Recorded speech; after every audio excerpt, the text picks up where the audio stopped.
Welcome back to another episode of Conversations with Captivating Characters. And this week we have the inimitable Robin James Hurt, a an honorary Irishman, I think, originally born in, no, you were born in Belfast, you moved to Scotland, then you moved back to Ireland, and you currently live in Wexford. Is that right, Robin? That's right. Absolutely. Yeah. Thanks, Owen. Yeah, it's really nice Okay, to well, meet. thank you for coming on the show. Um, we're going to today talk to Robin, find out a little bit more about him. If you're like me, I don't know where I've been. I haven't heard of him before, but he's basically a trad and folk singer. Would that be a fair description, Robin? Well, guitar player slash singer. Yeah. I was a guitar player before I was a singer, but yeah, yeah. Okay. And I guess I'm just not that familiar with that type of music, and I just haven't come across you, but there's plenty of really excellent people I haven't come across yet. And that's what this show is for. Mainly when I talk to people like yourself, artists, to promote them and let other people who care about music or any other form of art to, be able to find out and discover new artists with really good talent. So welcome to the show. Thanks for coming on. And maybe we could just start, if it suits you, we could get a little bit of your background, how you ended up back in Ireland, in Wexford, how you maybe got the singing and playing bug, who your influences are, etc. Yeah, cool. Well, yeah, I was born in Belfast. My family moved to Scotland when I was about four, just to get away from the troubles and stuff. It was 1975, and we moved to just outside of Edinburgh. I grew up there, and my immediate family all still live around there. Now, I started playing guitar in my teens, and I was into lots and lots and lots of different kinds of music, just like at a really wide. I just became a real kind of music obsessive, and I was like a sponge picking up loads of different things, like you do in your teens, and when you're really discovering it, absorbing it all, it's great. And I started playing guitar. I originally played violin lessons at school, and it was going well, but I didn't really like the kind of homework side of it, so I gave it up. And then I sort of taught myself to play guitar, just with my love of music kind of forcing me to kind of learn it. I persevered with it. It wasn't homework because I was like just really into music. I just really wanted to learn to play guitar, so I just kind of taught myself with a big book called Guitar Handbook, and which is a great thing that everybody used to have back in the 1980s. And when I started playing in bands and things, I put an advert up in a music shop in Edinburgh when I was 18, just turning 18, and looking for singer-songwriters to collaborate with, because I was a lead. I wanted to be. Saw myself as a lead guitarist. I was playing electric guitar. I had some effects pedals. I was coming up with interesting sounds and doing interesting things, and listening to a lot of styles of music. And I'd already started listening to a lot of folk music just of my own volition, and we just kind of listened to it a bit in the family, but not really for any particular. There was no like involvement or anything. It was just a thing. But then the person that responded to the advert in the music shop was Martin Furey, who is Finbar Furey's son. Finbar is a very famous Irish folk musician, and Martin was, I think he was like 20 at the time, and he was at university in Edinburgh. And he was wanting to get a band going. He was a singer and songwriter, kind of. He was singing and playing acoustic guitar, and he was an amazing singer and writing these beautiful songs. So we started playing together and got a band together, and we ended up moving to Ireland. That's how I moved to Dublin originally.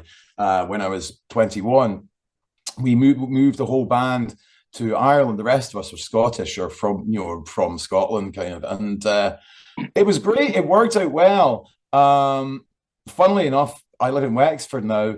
One of the very first places we played when we came to Ireland and we were on tour, we hadn't even moved here, was the Halfway House in Ballycogley in South Wexford. I don't know why we got a gig there, but I played in one of the first gigs I ever played in Ireland was in South Wexford, and then boom, now I'm playing down in South Wexford almost every weekend or every other weekend. It's great.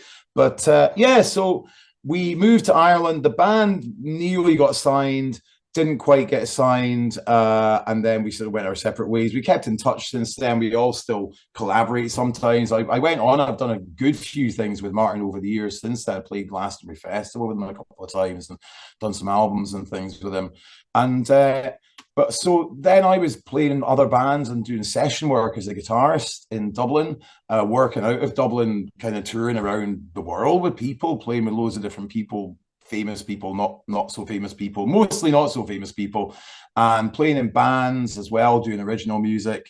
And I got more kind of I was always into the folk music, and with Martin it had always been more kind of maybe folk rock kind of stuff.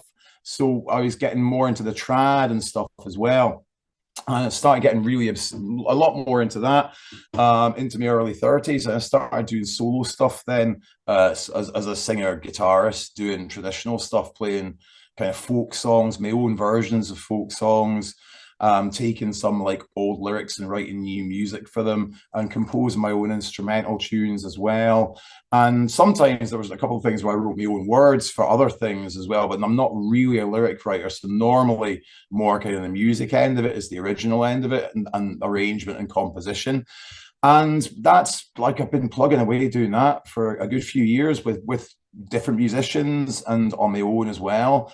And yeah, that brings us forward to living down in Wexford now, I live in a very nice place here on the coast of North Wexford with my dog Dougal, and I've just released this new album which I recorded here at home, and it's a nice place to be. It's a nice place to be talking to you from. It's a nice place to find myself in life. Yeah. About your dog, Orla, my wife, and I were looking at some of your videos yesterday, and in the video we're going to play next, which I believe is the first one off your new album, Morning Mist. Morning Mist, yeah. Morning Mist. And your dog was in that, right? Dougal? He was. He certainly is. He's a prominent feature in it. Yeah, he's the star of the show. Yeah, my wife's a big dog lover, a big animal lover. Oh, good. As I mentioned, we have two cats, but she loved your dog, and she said you must be a good guy if you have a lovely dog like that. So. Oh, he's a great. He's a great. He keeps me on the straight and narrow. He looks like another interesting character I might be able to have a conversation with one day in a podcast. I think for sure he will have his people contact you people. Okay. That's how he got. That's why there's so much of him in the video. His people contacted my people. He should be a star. I tell you, it's in the making. Just for those who are curious, due to the fact that we're both wearing hats, I think I'm going to call this the Hat Podcast. Now I have an excuse for wearing my hat, which is I'm doing this at night, and I couldn't get decent lighting, and I still don't have it in any room except a particular room, which happens to be the coldest room in the house. So I'm just trying to stay warm, but it's good because it's keeping me on my toes.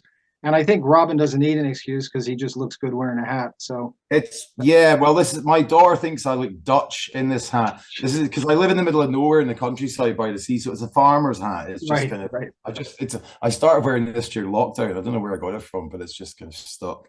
Well, before we go any further, I want to talk to you about other things about your influences and so on. But I want to get in maybe 4 or 5 tracks into this podcast because although you have such a huge back catalog, and I know you have many albums published and out there already, we want to focus on your new recent release, an album called And We for One Another. And so I'm going to now, maybe just after you tell us a bit about it, play the first track off it, Morning Mist. Is there anything you'd like to say about it before we play it? Yeah, Morning Mist it's a song written by a great singer-songwriter from Sligo called Pierce McLaughlin, from Sligo in Western Ireland. And Pierce lives in Dublin, I think, around Dublin. And he was living in Dublin about 10 years ago. I saw him playing this song at a singer-songwriter night, an unplugged singer-songwriter night in Dublin. And it blew me away, absolutely just blew me away. And he recorded it around that time and released it himself. But it just struck me as a song. I thought someday I really want to cover that song. And I kind of found the proper way to do it now with this new album, with the way I was recording it. It seemed like the way to get an interesting interpretation of it. So that's how it came about. And a pretty interesting video to go with it. Who shot the video? Oh, the video is by a guy called Greg Berry. Berry Jam Studios is his company name and his hashtag. He's a photographer and videographer working out of County Longford, and he's great. He's actually part Scottish as well. He's kind of part Scottish, part Irish, like me. So, and he's a guitar player as well. So we got on really well. So yeah, he did an amazing job with the video. I absolutely love it. He really did such a good job with the video. Excellent. Well, we'll take a couple of minutes now and play the first excellent track off Robin's new album, And We for One Another, called Morning Mist.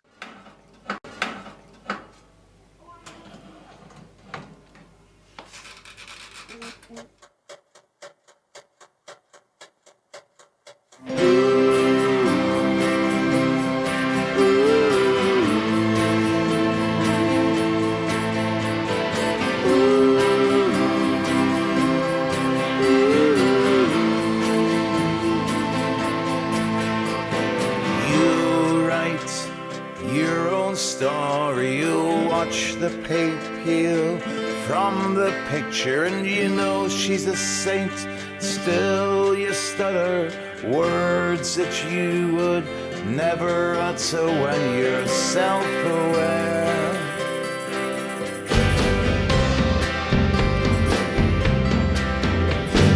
Now you're told it's grown so wistful, remember back when in the morning mist we'd stumble in the dawn, our heads full of screaming out the songs, screaming out the words at the birds, the birds, the birds.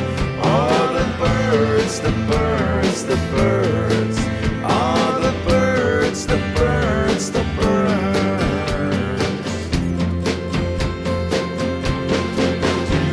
So come on, brother, no, we're not gonna go. Follow the others, turn the yellow brick road.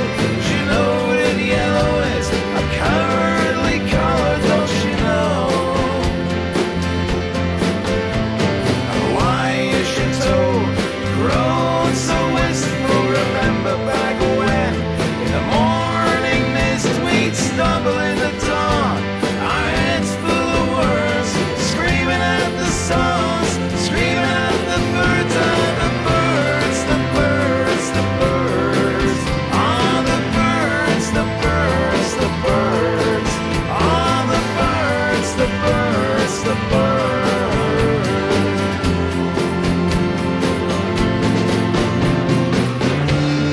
Came so far on your own,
Well, that was Morning Mist, the first track off Robin's new album. And I really enjoy that, Robin. I think it was kind of upbeat, but I think the lyrics maybe aren't so upbeat. Tell us about the lyrics and what they really mean.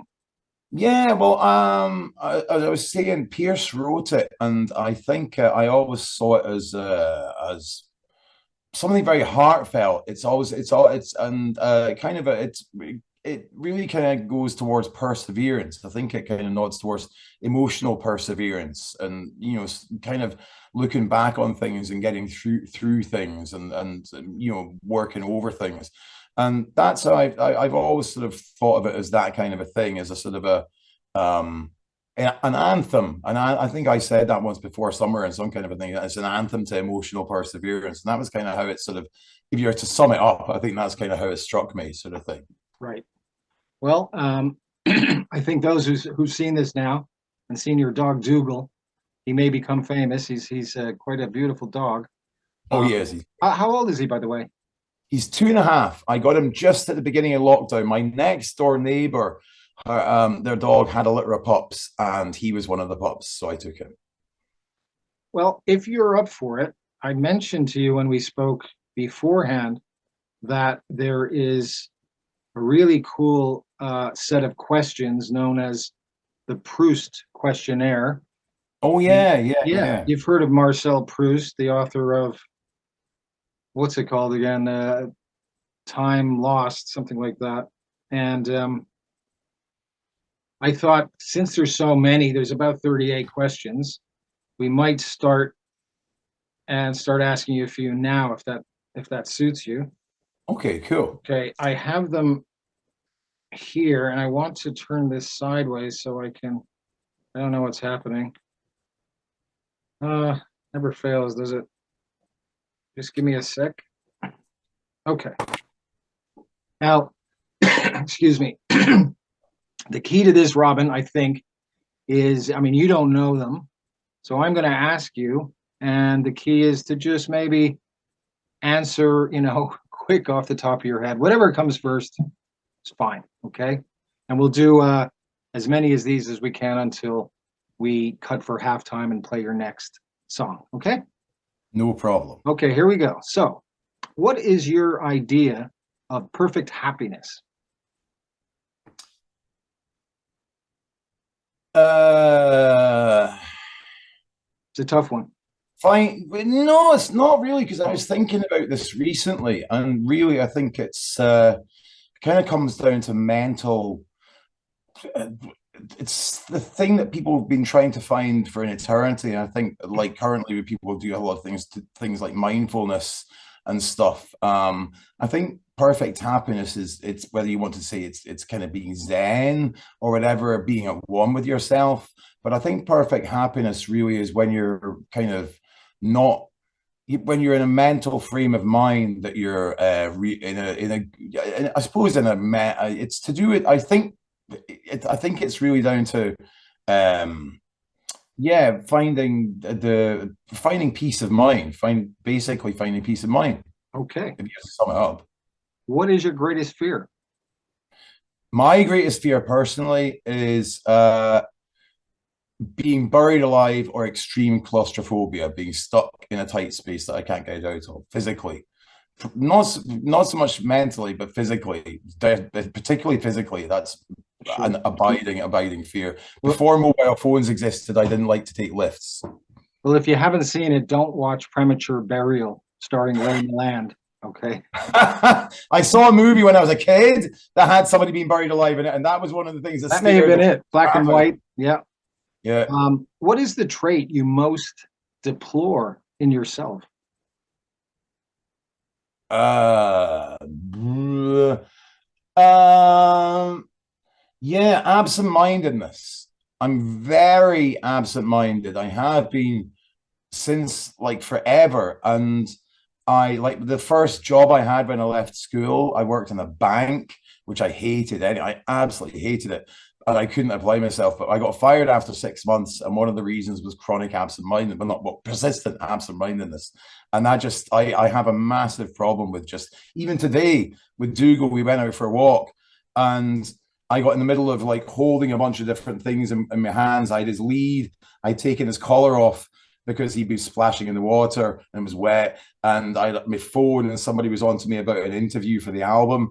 And I ended up, his lead dropped or fell out of my hand. I got back to the car, not his lead, his collar. I got back to the car and I was like, where's the collar gone?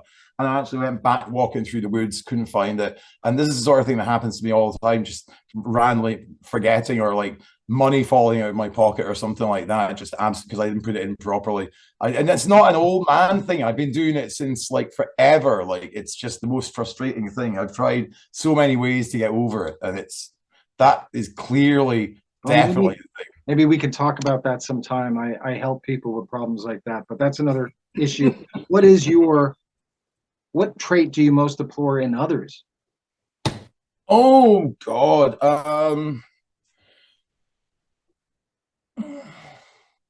The first thing that really comes to mind, shooting from the hip and being honest, is insincerity. Insincerity. And yeah, I think that really is, I kind of value integrity quite a lot in people, in music, in musicians, in art, in people, in social work, in life in general. I think insincerity is a thing and I think, I think sometimes that can be kind of little encouraged a bit in certain things, like kind of certain social media things encourage it, and that's something that I find frustrating. Sure. Okay. We'll do number 5, and then we will play the next track off your new album. So, which living person do you most admire? Ooh, that's very hard. God,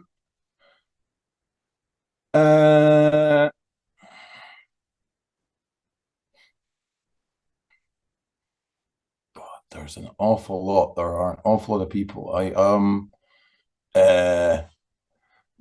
not going to try and keep things waiting here all day. It's a bit of a cop out, but it's actually not a cop out, because people don't really recognize this about him. But my father, because largely because when we lived in Belfast, he took some steps before I was born, around 1969, 1970, to integrate Protestant and Catholic clerical staff and surgeons and workers together in the hospital, the Royal Victoria Hospital in Belfast. He was brought in to recruit a new department, and he refused to segregate, and he insisted on recruiting purely on people's skills, and he got in loads of trouble for it and stuff, and there was a big thing, and he ended up then having like friends in the IRA and friends on the other side as well and everything. That he was just but nobody knows. I mean, he wasn't a big respected figure, I don't mean that, but it was a small thing, but it was a big thing at the time, and nobody really knows that about him. But it was actually, amongst other things he achieved, he's still alive. He's a great man, he's still alive. And that's one thing that I think I have huge admiration for him for a lot of things that he's done. But that's one thing that I think it's brilliant that he did that. It's brilliant, absolutely brilliant. And the way that he did it as well was fantastic. This is a 2-part question. So, who is the person who is dead who you admire most? Oh no! See, now it's going to become a family affair, because I'm definitely going to say my mom, my mother, my late mother, definitely, because she endured an incredible amount in her life. She was born in Germany before the Second World War, over near the part that is now near in what we used to. Her family kind of came from Prussia, partly from Berlin and partly from Prussia. And after the Second World War, there was some things that happened with the Russians coming through there and stuff, and then she managed to escape. And she kind of fought against the Nazis when she was a kid. Then she rebelled against the Russians, who tried to get her into like the Pioneers or whatever. And then she ran away. She got to England through West Germany and stuff, and she went to Wales. Then she met my dad, and through her life, she lived through some of the most incredible things, especially in that early part of her life. And she never got any counseling for anything afterwards, for some of the abuse and things that happened to her. And she was an incredibly small, frail, but incredibly strong, dignified women, incredible strength, just incredible perseverance and integrity. Again, these things that I was coming back to from earlier. So I would definitely say my mum there. She sounds incredible. I'm sorry for your loss. It must be hard.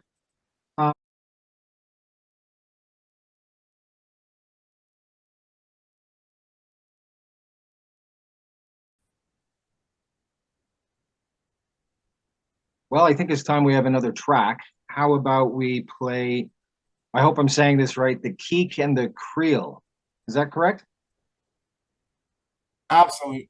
The Keek in the Creel. The Keek and the Creel. Okay. After we play it, we can discuss it and find out what that means. Okay. So here we go, the Keek and the Creel. Let's do it.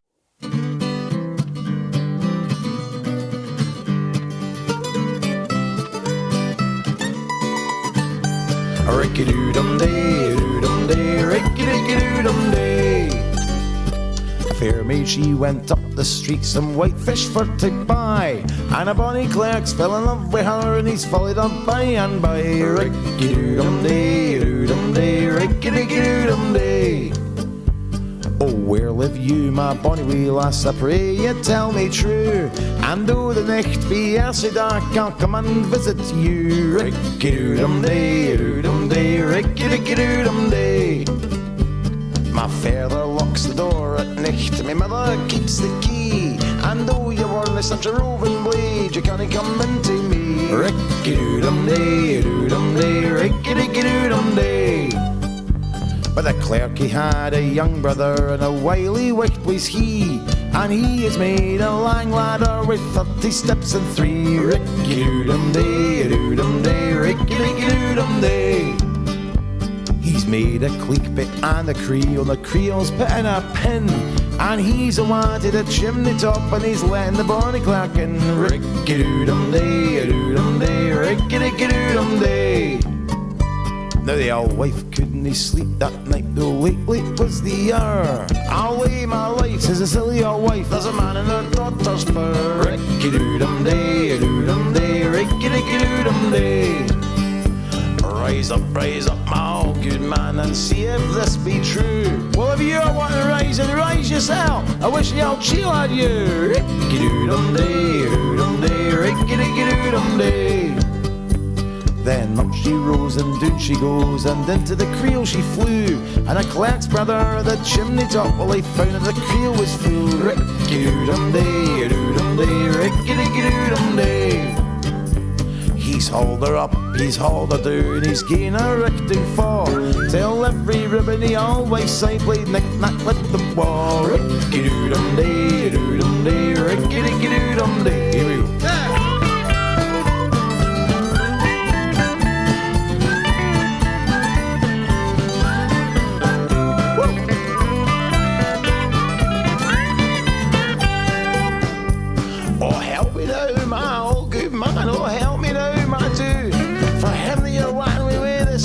I think he's got me now. Ricky-doo-dum-day, doo-dum-day, ricky-dicky-doo-dum-day. I can all nick his caught you now. I wish he had you first, for between you and your own daughter I never get any rest. Ricky-doo-dum-day, doo-dum-day, ricky-dicky-doo-dum-day, ricky-doo-dum-day, doo-dum-day, ricky-dicky-doo-dum-day, ricky-doo-dum-day, doo-dum-day, ricky-dicky-doo-dum-day.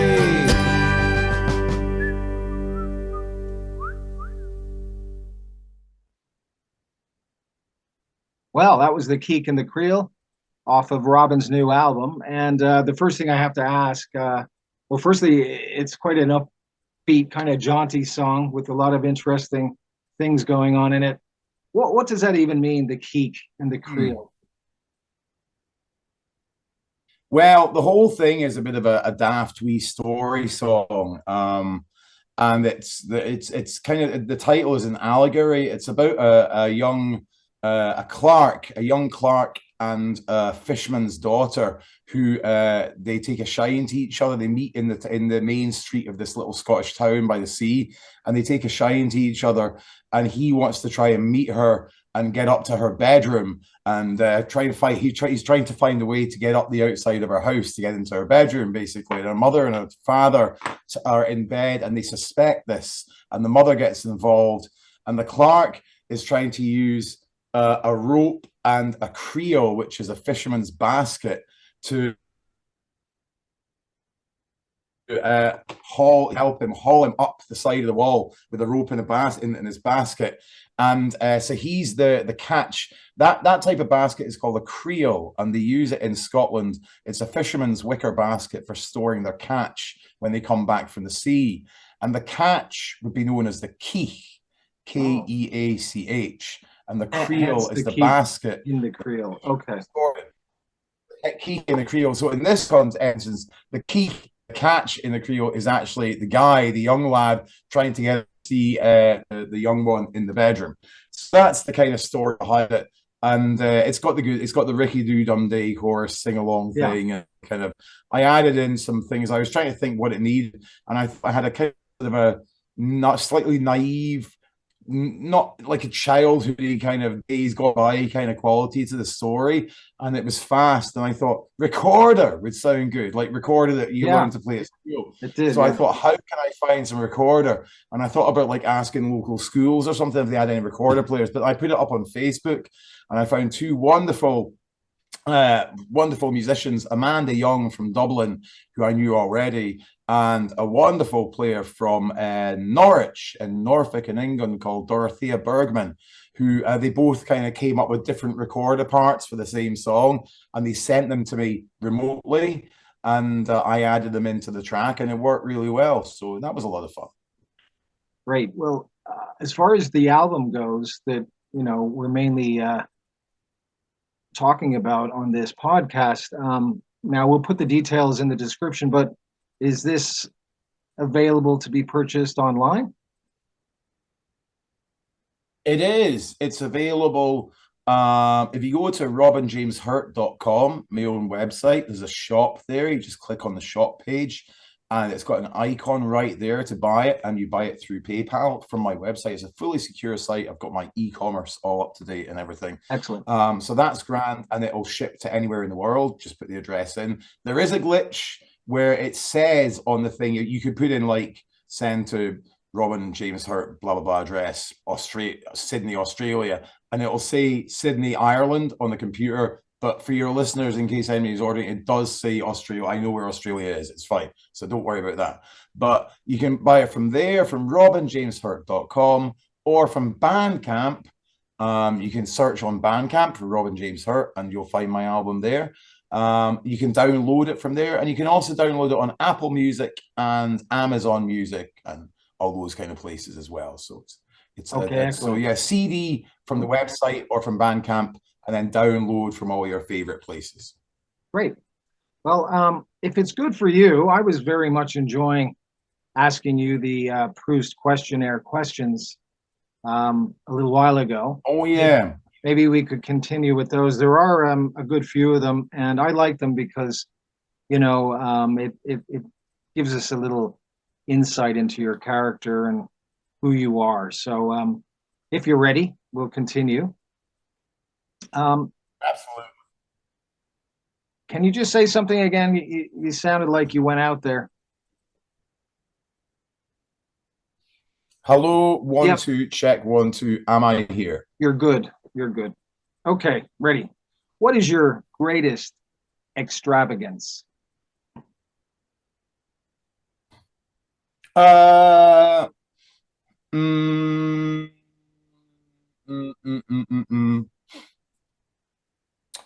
red wine. Yeah. Although it's more kind of because I drink it regularly. Cheese as well. Cheese is an extra. Those are both things I don't even really. I would consider them more essentials than extravagance, but some people might consider them an extravagance. Especially cheese. Would you like them together? Red wine and cheese together. Red cheese and wine and yellow wine. Yeah. No, I do. I cheese and wine. Yeah, it's all very 1970s, but I do. And yes, I do. No, I do like cheese and wine. I do like a nice cheese, and I have appreciation for nice cheese. Me too. We must get together and have a cheese and wine party. Absolutely. And Orla, she heard some of this so far, and she's quite happy to hear what you were saying about tea. So she feels a bit of a connection now with you. So she can drink tea. She doesn't drink alcohol. We'll drink the red wine and eat the cheese.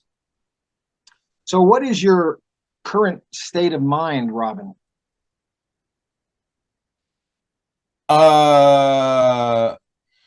Well, as of today, slightly shaken by something that happened to me last night and today, and I won't get into the full details about it because I don't want to seem like I'll bringing things down on a downer. But something very bizarre happened, and it's left me in a state where I'm kind of thinking sometimes you just can't trust people that you think you can trust, which I know sounds very cliched, and it's one of these like Facebook "Are you okay, hun?" type things, and I am. But something weird happened with somebody in the music business, and the music business is obviously full of sharks and people who are disingenuous and stuff. But something came back to me today in a very strange way, and it's like, wow, somebody that I really thought really liked me, or on a personal level actually really doesn't like me and is being kind of conspiring against me. It all sounds very Shakespearean, and it's mine. It's all sorted out, it's grand. But in terms of what is my state of mind, if I'm being completely honest with you, because I like to be honest, my mind today has been a little bit shaken by that. But I'm prevailing, and all is good. All is good in the kingdom. Okay. I think it goes back to what I was saying yesterday about integrity and stuff, and how, or earlier in the chat, about how integrity is important to me. Yeah. Well, we all get a bit discombobulated from time to time, but what comes next always is combobulated. I was very happy to hear. I didn't know. Maybe you did. I only thought there was the word discombobulated, but in fact, there is combobulated, which is not discombobulated. So, I didn't know that. I didn't know that. And another one like that, if you're into that kind of thing, you know, people say disgruntled. Yes. There is gruntled. Oh, I heard that recently. Yeah. There is such a thing as gruntled. Yeah. So that's if you're happy with things, you're gruntled. I like that. That's good. Yeah, I like being. It throws people when they hear it. They're not sure. Is that right? You know. Okay. Yeah. So the next one. What do you consider the most overrated virtue? Hmm.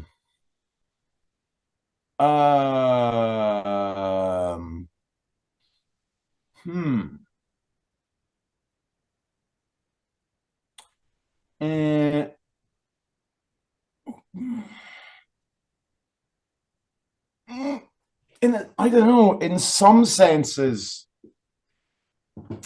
I'm tempted to say, I don't know, is it what the virtue, like, is jurisprudence a virtue? Like being, because it occurs to me, being careful with money is something that people can take as being careful with that, but you can't really take it with you. So I'm tempted to say that that's maybe overrated in the grander scheme of things, because you can't take it with you when you go. Other than that, overrated virtues, I don't know. I don't know if virtues really are, because virtue, I think, gets a rough time these days. It's an odd question in this context, in this day and age, because there's what people are always talking about virtue signaling and stuff these days. Yeah. I don't know. I think virtue, there's an awful lot to be said for virtue, and I think people maybe need to embrace virtue a little bit more. So I'm not going to double down on what I think is a bad virtue. Yeah, fair enough. I think also what is one man's virtue is another man's couldn't care less kind of thing. Okay, on what occasion do you lie? And don't lie about this. Well, I wouldn't say lie, but in musical performance, not lie, but sometimes when you're doing gigs in kind of pubs or things like that, you may happen to be playing songs, and seeming to be very enthusiastic about it, where you aren't actually enthusiastic. It's part of an act, and it's a carefully cultivated that. And it's tricky with me because I sometimes find that I then be going into a song that I actually am a bit more emotionally invested in, and I can kind of slip it from one to the other easily in my own mind, but it's odd for the audience assuming that it's all genuine or whatever. So I do sometimes think, my God, this is a bit of a lie. Not a lie, I suppose, maybe, but it's the greatest, the most regular dishonesty that I would practice, I would say, is that kind of thing, like playing to a load of tourists and convincing that you really, really love singing the Wild Rover and you really want them to clap time to the next chorus and you're really enthusiastic about it. Well, if that's the only time you lie, you're a very virtuous man. Well, it's maybe the most regular time that I lie that comes to mind. Anyway, put it that way, the most regular time. So what do you most dislike about your appearance?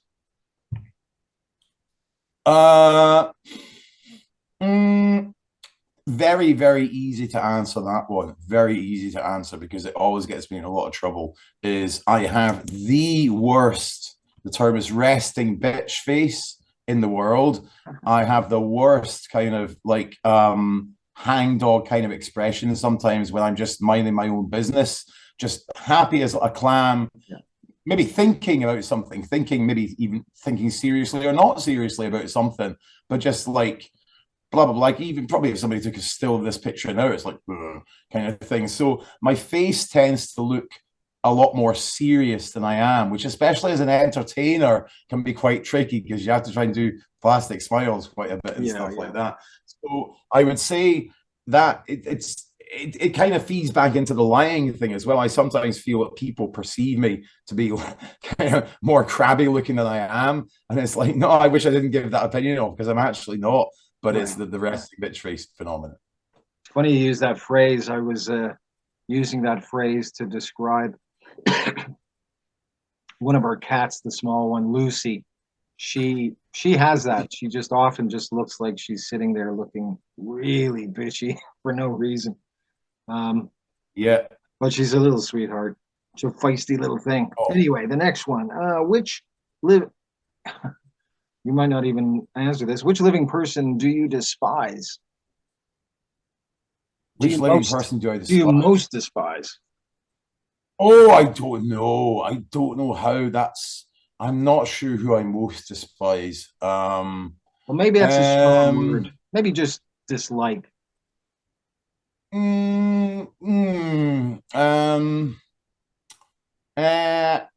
Well, there are some people. I'm gonna be kind of pretty sort of like there are people that you sort of think it's really kind of unfair that other people perish. People who lead good lives perish young, and people who lead bad lives live on and in some cases get to live in luxury or relative luxury. So I know it's a it's a really, really bad, probably like cliched kind of example, but somebody like Gary Glitter would be somebody that I would say I truly despise. I despise. I have I just like anybody. I have a real problem with people who abuse children and stuff and that kind of thing. It grates with me, and I just find that kind of thing that people like that maybe are still alive and living free for some reason. Didn't he end up in prison? He's in the Far East. I don't know. I don't know. He went to prison, but maybe he did and got out. These guys usually do get out early. Yeah, and he's still alive anyway, and that kind of thing. When you hear so many kind of good people passing young or something, you sometimes think, why are people like that still alive? So somebody like the other example, I suppose, I would say is probably Steve Bannon being a little bit more political.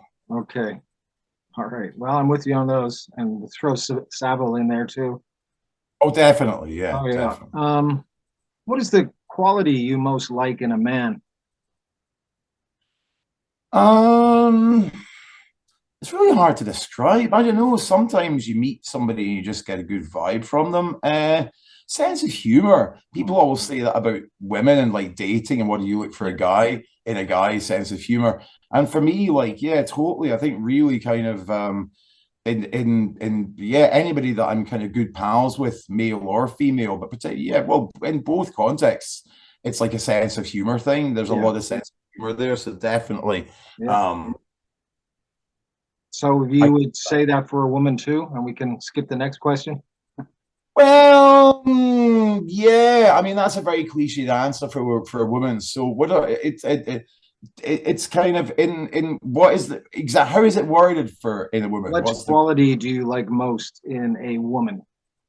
A woman. Well, maybe we first have to answer the question, what is a woman? It's a joke. Yeah.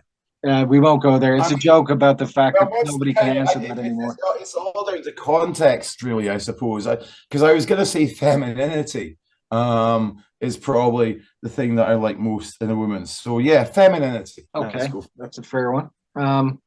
Which words or phrases do you most overuse? Like, the word like. Word like in a way of adding it into a sentence in a very kind of bad, grammatically slang kind of way, saying kind of as well, kind of, and like I add them into sentences a lot. Such and such was saying this to me, like, but I didn't know. It's like a Canadian thing where you say a lot or thing. So in a stereotypical sense, in a very stereotypical sense. It's everywhere, so probably not that possible. So those I use. Go ahead. Oh no, I was just going to say, just answering the question, the first thing that comes to mind, because it annoys me a bit, I find myself doing a lot, is slipping in like and kinda all the time into sentences. Have you noticed the couple of years ago I started to notice it, and then it took off. The beginning of somebody responding to somebody else, and then yeah, no, and then whatever. Oh yeah. Did you go out last night for dinner? Yeah, no, it's just so weird. It's like, why are you saying yeah, no? But anyway, there's a lot of those strange things. There's another thing as well. Yeah. There's another thing that I've noticed in the last few years, in the last 10 years, maybe more so, people, and it's maybe you'd notice it, say, for example, a thing where somebody like a journalist is interviewing somebody about something. And maybe this is something where the person is being put on the spot, or even just in a normal thing. People quite often respond by saying so, and then they go into what they're saying. They say so first. Yeah, as if they had said something before. Yeah, and they say, and people say this a lot, and I've noticed this. The people throw it into conversation as well, like workplace conversation and stuff. And I think sometimes it's kind of just part of normal conversation. And sometimes it's just a very quick psychological attempt to try and throw a little curveball and distract and kind of distract the energy flow of the discussion. Robin, we are going to start to run out of time, and these questions get better. And so I'm going to give you a challenge. And remember, whatever you say is not going to be held against you. These we need to tackle these. We need to just answer as quickly and briefly as you can, so we can try and get them all in. Okay. So whatever comes out. Boom. Okay. All right. Here we go. What or who is the greatest love of your life? Music. Great. When and my daughter Lila. Sorry, my daughter Lila. No, my daughter Lila. Sorry, that's my daughter. Sorry, well, you probably I said what or who, so you might have got stuck on the what. Music and Lila. Music and Lila. And Lila Dougal, first, obviously. And Dougal. And well, of course, Dougal. Yes, Dougal. Is a given. Well, okay. Yes. When and where were you happiest? Probably. Well.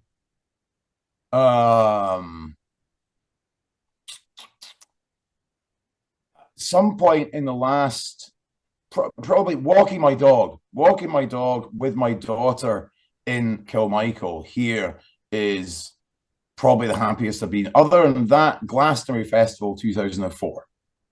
Excellent. Which talent would you most like to have?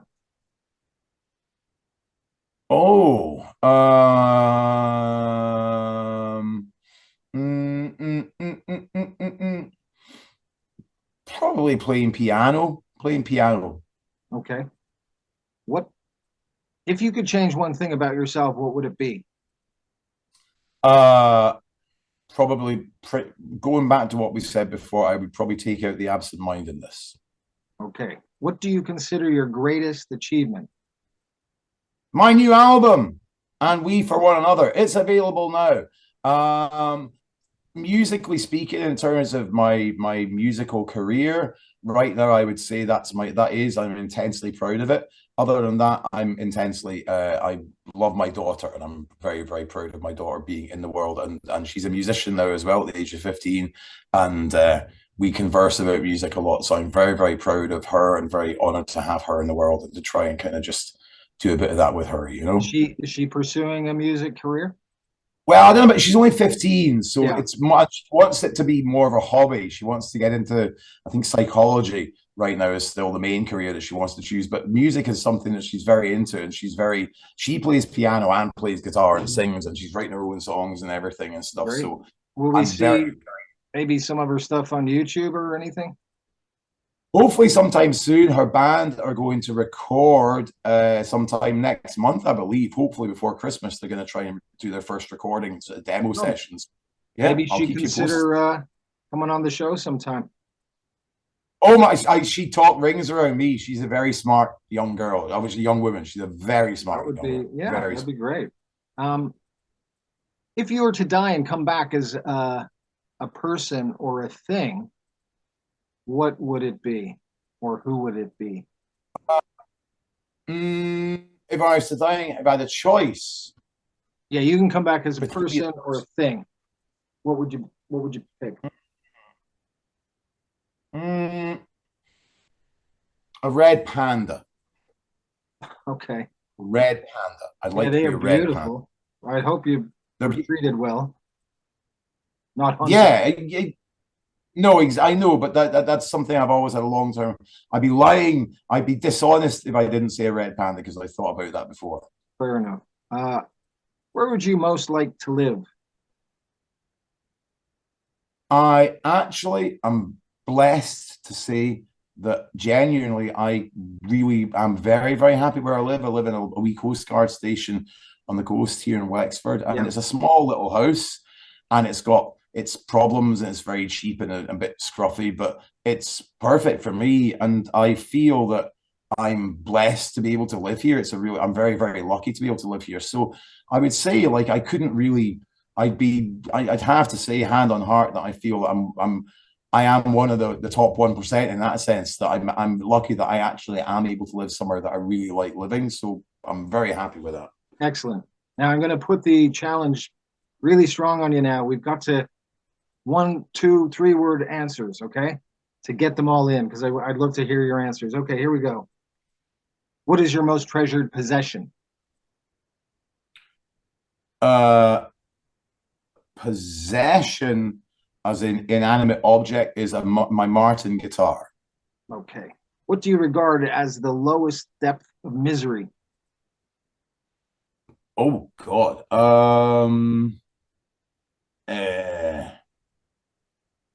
The lowest depth of misery, to be so heartbroken that you're dying of a broken heart. Yeah, I agree. What is your favorite occupation?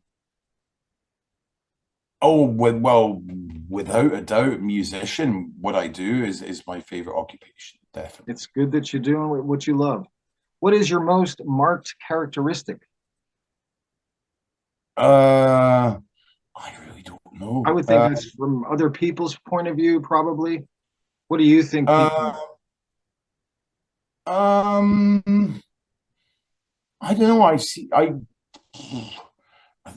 Mark, I quite whatever the word for making it. I make a strong impression on people when I first meet them. Sometimes in a good way, sometimes in a bad way. So you're a strong character, full on kind of personality. Yeah, Okay. yeah, and that sometimes goes well, sometimes goes against. Absolutely, you can't please everybody, can you? Exactly. What do you most value in your friends?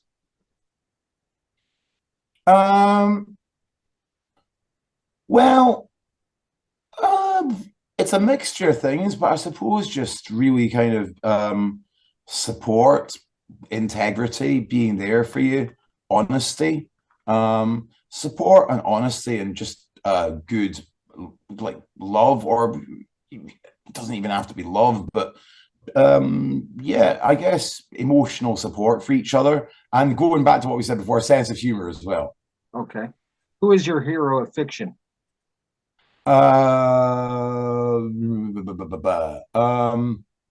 Mark Renton from Trainspotting.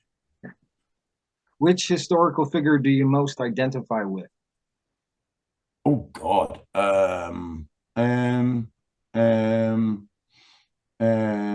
That's an interesting one.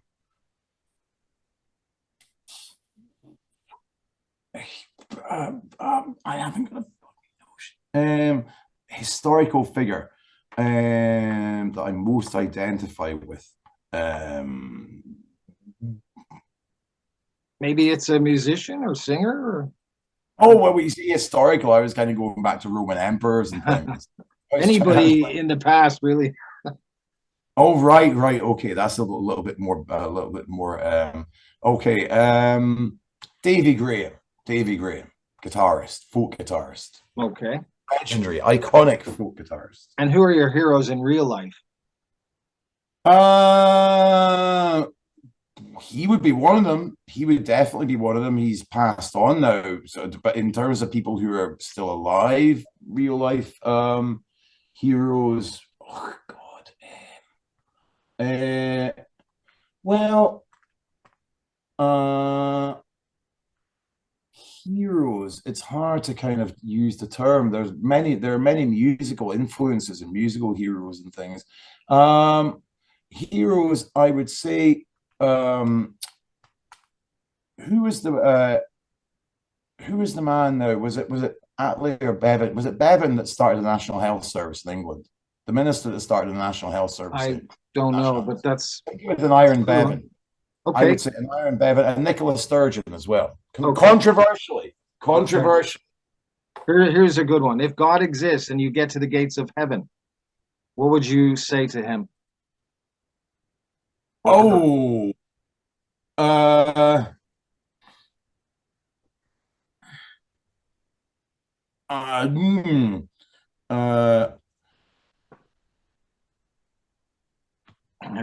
I would be speechless. I'd probably say you've got some explaining to do. You got some explaining to do. Okay, what is your favorite curse word?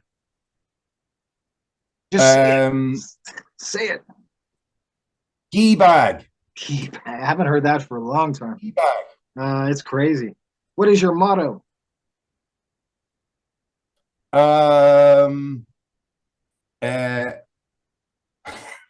Less gigs, more money. That actually is my motto for next year. How would you like to die? Oh,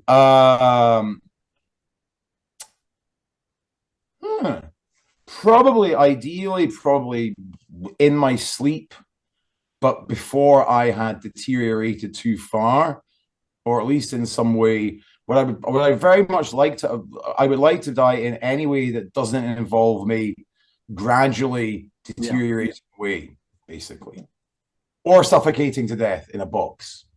What is your greatest regret?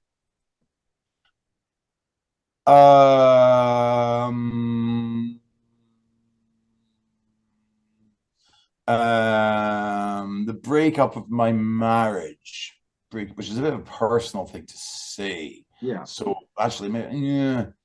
If you're going to edit this, then I might say something else. Is there an option to edit that? I could take it out, but if you don't want it on, there's no point saying it.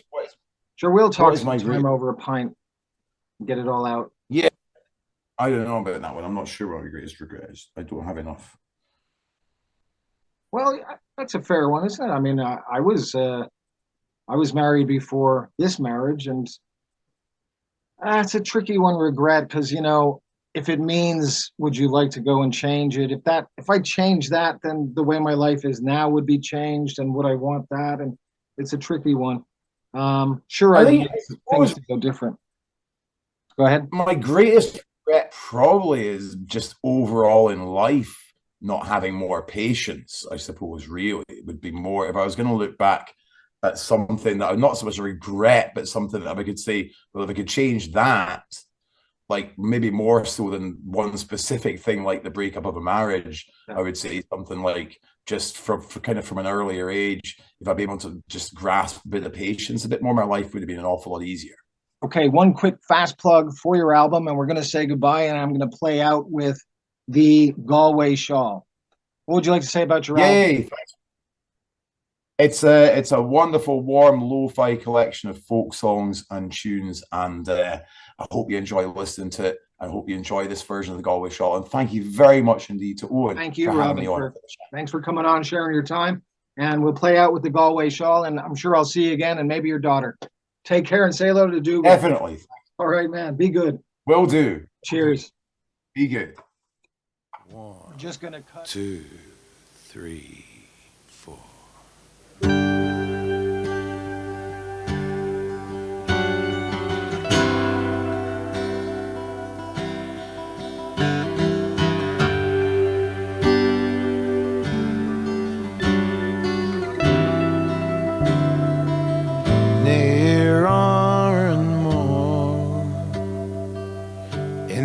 County Galway, one pleasant evening in the month of May, I spied a damsel. She was young and handsome, her beauty fairly took my breath away. She wore no jewels, nor costly diamonds, no paint nor powder, or none at all. But she wore a bonnet with ribbons on it, and around her shoulders was a Galway shawl. As we went walking, she kept on talking till our father's cottage came into view. Said she, "Come in, sir, and meet my father, and play to please him the foggy Jew." She sat me down beside a hearthstone, and I could see her father. He was 6 feet tall, and soon her mother had the kettle boiling, and all I could think of was a Galway shawl. She wore no jewels, nor costly diamonds, no paint nor powder, nor none at all. But she wore a bonnet with ribbons on it, and around her shoulders was a Galway shawl. I played the blackbird, the stack of barley, Rodney's glory, and the foggy Jew. She sang each note, sir, like an Irish linnet, while tears welled in her eyes of blue. It was early, all in the morning, when I hit the road for old Donegal. She said goodbye, sir. She cried and kissed me, and my heart remains with a Galway shawl. She wore no jewels nor costly diamonds, no paint nor powder, nor none at all. But she